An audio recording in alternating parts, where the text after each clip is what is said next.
સાંપ્રદાયિક समाजवादी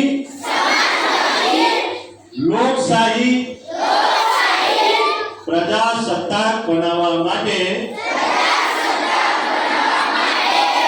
તથા તેના બધા નાગરિકોને સામાજિક આર્થિક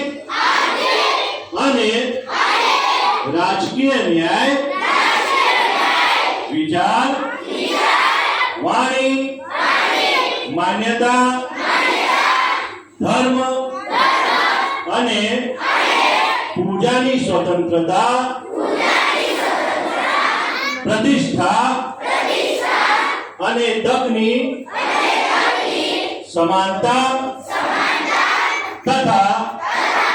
વ્યક્તિના ગૌરવ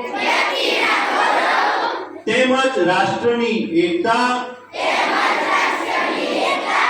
અને અખંડિતતા માટે ભાઈચારો કેળવવાનો દ્રઢ સંકલ્પ કરીને